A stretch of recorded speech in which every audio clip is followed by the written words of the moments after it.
art in terms of coffee as a barista. I will urge you all to come from here to here in Dubai, Botswana, to see for yourselves how it goes and have a wonderful professional experience. And when you go out there, you'll be the very best. Thank you. Bye. Thank you.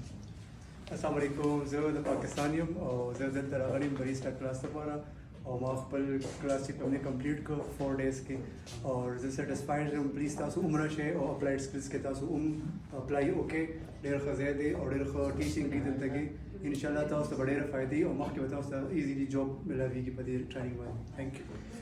हाँ जी अस्सलाम वालेकुम वीरो की हाल है ठीक ठाक मेरा नाम कमर ज़मान है तो मैं गुजराने का तो मैं विजिट वीज़ा ते आया सी सारे नाल रब्ता आया तो मैं बरिस्टा की क्लासा ली 4 दिन ठीक है अल्हम्दुलिल्लाह 4 दिन के अंदर मैं बड़ा मुतमिन हाँ बड़ा अच्छा टीचिंग करते हैं तो बुरजमान के अंदर ये ऑफिस है तो मेट्रो स्टेशन 4 के अंदर ठीक है तो मैं सारे भरावां जो विजिट से आते हैं बजाय अगे पिछे जंटा के अज जाने धक्के खान उन्हें ज़्यादा बेहतर है कि इतने आन इन्होंने रब्ता करन ये बड़ी अच्छी मकबूल फीस लेंदे उसके हिसाब से ये ट्रेनिंग देंगे तो उस तो बाद थोड़ा जोड़ा ना फ्यूचर वो ब्राइट हो जाता है बाकी थोड़ी मर्जी मैं एक अच्छा मशवरा दिता बजाय जंटा के हथे चढ़ो तुम सीधे इतने आओ हर बंदे एक अच्छे तरीके गाइड करते हुए मेहरबानी जी अस्सलाम वालेकुम।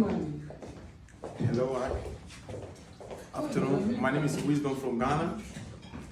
I'm here in Dubai, and I've come to apply skills to come and learn how to do coffee, which is called a barista. So I would like to, recommend this place for you to come and learn how to be the best, barista in the world. This place is the best place to come and learn how to prepare special coffee. Bye.